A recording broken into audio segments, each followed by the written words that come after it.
Hi hello ನಮಸ್ಕಾರ ಸ್ನೇಹಿತರೆ, welcome to Sweety creations. ಇವತ್ತು ನಾನು ಕ್ರೀಮಿ ವೆಜ್ ಕೂರ್ಮಾ ಮಾಡಿದ್ದೇನೆ. ಈ ವಿಡಿಯೋನ ಕೊನೆ ತನಕ ನೋಡಿ, ಲೈಕ್ ಮಾಡಿ, ಸಬ್ಸ್ಕ್ರೈಬ್ ಮಾಡಿ, ಶೇರ್ ಮಾಡಿ, ಕಮೆಂಟ್ ಮಾಡಿ. ಇದು ತುಂಬ ಸುಲಭವಾದ ರೆಸಿಪಿ, ಟೇಸ್ಟಿಯಾಗಿ ಬರುತ್ತದೆ. ರೈಸ್, ಚಪಾತಿ, ಪೂರಿಗೆಲ್ಲ ಒಳ್ಳೆ ಕಾಂಬಿನೇಷನ್. ನೀವು ಕೂಡ ಟ್ರೈ ಮಾಡಿ ನೋಡಿ.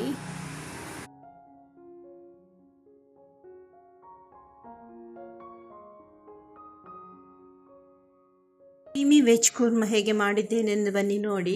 ಮೊದಲಿಗೆ ನಾನು ಪನ್ನೀರ್ ತೆಗೆದುಕೊಂಡಿದ್ದೇನೆ, ನಂದಿನಿ ಪನ್ನೀರು. ಅದರ ಜೊತೆ ಸ್ವಲ್ಪ ತರಕಾರಿಗಳನ್ನು ತೆಗೆದುಕೊಂಡಿದ್ದೇನೆ. ಕ್ಯಾರೆಟ್, ಫ್ರೆಶ್ ಬಟಾಣಿ ಎಲ್ಲ ತೆಗೆದುಕೊಂಡಿದ್ದೇನೆ. ನಿಮಗೆ ಇಷ್ಟ ಇದ್ದ ಯಾವುದೇ ತರಕಾರಿಯನ್ನು ಹಾಕಬಹುದು. ಅದನ್ನು ಸಪ್ರೇಟಾಗಿ ಕಟ್ ಮಾಡಿ ತೆಗೆದಿಟ್ಟುಕೊಂಡಿದ್ದೇನೆ. ಈಗ ಒಂದು ಪ್ಯಾನ್ ತೆಗೆದುಕೊಂಡಿದ್ದೇನೆ. ಅದು ಬಿಸಿ ಮಾಡಿ ಅದಕ್ಕೆ 1 ಚಮಚದಷ್ಟು ಎಣ್ಣೆಯನ್ನು ಹಾಕ್ತಿದ್ದೇನೆ. ಅದಕ್ಕೆ 1 ಇಂಚಿನಷ್ಟು ಕೆತ್ತೆ, 4-5 ಲವಂಗವನ್ನು ಹಾಕ್ತಿದ್ದೇನೆ. ಅದನ್ನು ಸ್ವಲ್ಪ ಫ್ರೈ ಮಾಡಬೇಕು. ಅದು ಫ್ರೈ ಆದ ಕೂಡಲೇ ಅದಕ್ಕೆ ಸ್ಲೈಸ್ ಮಾಡಿದ 1 ಈರುಳ್ಳಿಯನ್ನು ಸೇರಿಸ್ತಾ ಇದ್ದೇನೆ. ಇದು ಕಲರ್ ಚೇಂಜ್ ಆಗುವ ತನಕ ಫ್ರೈ ಮಾಡಬೇಕು. 2 ನಿಮಿಷಗಳ ಕಾಲ ಫ್ರೈ ಮಾಡಬೇಕು. ಈಗ ನೋಡಿ, ಕಲರ್ ಚೇಂಜ್ ಆಗಿದೆ. ಇದಕ್ಕೆ ನಾನು 5 ಬ್ಯಾಡಗಿ ಚಿಲ್ಲಿಯನ್ನು ಹಾಕ್ತಿದ್ದೇನೆ. ಉದ್ದ ಮೆಣಸು 5. ಅದರ ಜೊತೆಗೆ 10 ಗೋಡಂಬಿಯನ್ನು ಕೂಡ ಸೇರಿಸ್ತಾ ಇದ್ದೇನೆ. ಇದನ್ನು ಕೂಡ ಒಟ್ಟಿಗೆ ಫ್ರೈ ಮಾಡಬೇಕು. ಅದರ ಜೊತೆಗೆ ಕೊಚ್ಚಿದ 2 ಟೊಮೆಟೊವನ್ನು ಹಾಕ್ತಾ ಇದ್ದೇನೆ, ಸ್ಲೈಸ್ ಮಾಡಿಟ್ಟದು. 2 ಟೊಮೆಟೊ ಸಾಕು. ಇದನ್ನು ಒಳ್ಳೆ ಫ್ರೈ ಮಾಡಬೇಕು.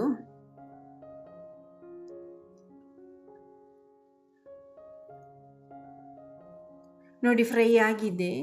ಈಗ ಅದನ್ನು ಗ್ಯಾಸ್ ಆಫ್ ಮಾಡಿ ತಣ್ಣಗೆ ಆಗಲಿಕ್ಕೆ ಬಿಡೋಣ. ತಣ್ಣಗಾದ ಬಳಿಕ ಅದನ್ನು ಒಂದು ಮಿಕ್ಸರ್ ಜಾರಿಗೆ ಹಾಕಿ ರುಬ್ಬಲು ಹಾಕ್ತಿದ್ದೇನೆ.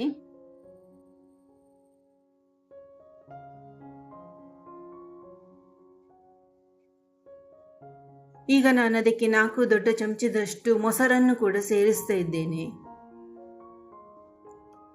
ಈಗ ಇದನ್ನು ನುಣ್ಣಗೆ ರುಬ್ಬಬೇಕು.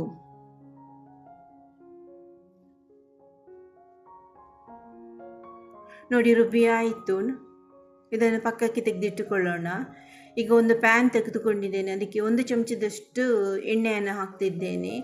ಅದಕ್ಕೆ ಕೊಚ್ಚಿದ 1 ಈರುಳ್ಳಿಯನ್ನು ಹಾಕ್ತಾ ಇದ್ದೇನೆ. ಇದು ಗೋಲ್ಡನ್ ಬ್ರೌನ್ ಬರೋ ತನಕ ಫ್ರೈ ಮಾಡಬೇಕು. ಫ್ರೈ ಆದ ಕೂಡಲೇ ಅದಕ್ಕೆ 1 ದೊಡ್ಡ ಚಮಚದಷ್ಟು ಶುಂಠಿ ಬೆಳ್ಳುಳ್ಳಿ ಪೇಸ್ಟನ್ನು ಸೇರಿಸ್ತಾ ಇದ್ದೇನೆ. ಇದನ್ನು ಕೂಡ ಸ್ವಲ್ಪ ಹೊತ್ತು ಫ್ರೈ ಮಾಡೋಣ. ಫ್ರೈ ಆಯಿತು. ಈಗ ಸ್ವಲ್ಪ ಇದಕ್ಕೆ ಮಸಾಲೆಯನ್ನು ಹಾಕ್ತಾ ಇದ್ದೇನೆ. 1/2 ಚಮಚದಷ್ಟು ಅರಶಿನ ಪೌಡರು, 1 ದೊಡ್ಡ ಚಮಚದಷ್ಟು ಮೆಣಸಿನ ಪೌಡರು, 1/2 ಚಮಚದಷ್ಟು ಗರಂ ಮಸಾಲೆ ಮತ್ತು 1/2 ಚಮಚದಷ್ಟು ಜೀರಾ ಪೌಡರನ್ನು ಸೇರಿಸ್ತಾ ಇದ್ದೇನೆ. ಇದನ್ನು ಮಿಕ್ಸ್ ಮಾಡಿ ಒಂಚೂರು ಫ್ರೈ ಮಾಡುವ. 1 ನಿಮಿಷಗಳ ಫ್ರೈ ಮಾಡಿದ ಬಳಿಕ ಅದಕ್ಕೆ ಸ್ವಲ್ಪ ನೀರನ್ನು ಸೇರಿಸಿ ಪುನಃ ಅದನ್ನು ಫ್ರೈ ಮಾಡುವ.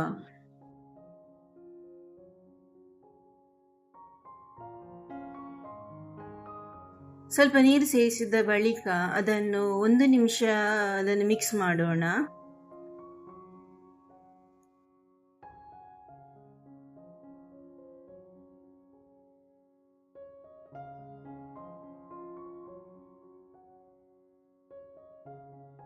ಈಗ ಇದಕ್ಕೆ ರುಚಿಗೆ ತಕ್ಕಷ್ಟು ಉಪ್ಪನ್ನು ಕೂಡ ಸೇರಿಸಬೇಕು. ಇದು ಕುದೀತಾ ಉಂಟು. ಈಗ ಕುದಿಯುವಾಗ ಇದಕ್ಕೆ ತರಕಾರಿಯನ್ನು ಮತ್ತು ಪನ್ನೀರನ್ನು ಸೇರಿಸ್ತಾ ಇದ್ದೇನೆ. ಇದನ್ನು ಮುಚ್ಚಳ ಮುಚ್ಚಿ 1 5 ನಿಮಿಷಗಳ ಕಾಲ ಬೇಯಲು ಬಿಡಬೇಕು. ತರಕಾರಿಗಳನ್ನೆಲ್ಲ ಮಿಕ್ಸ್ ಮಾಡಬೇಕು.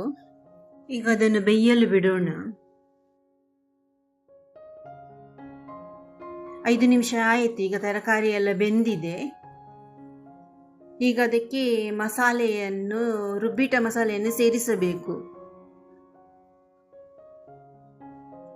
ಬೇಕಿದ್ದರೆ ಸ್ವಲ್ಪ ನೀರನ್ನು ಕೂಡ ಸೇರಿಸಬಹುದು. ಇದನ್ನು ಕೂಡ 5 ನಿಮಿಷಗಳ ಕಾಲ ಬೇಯಲು ಬಿಡೋಣ.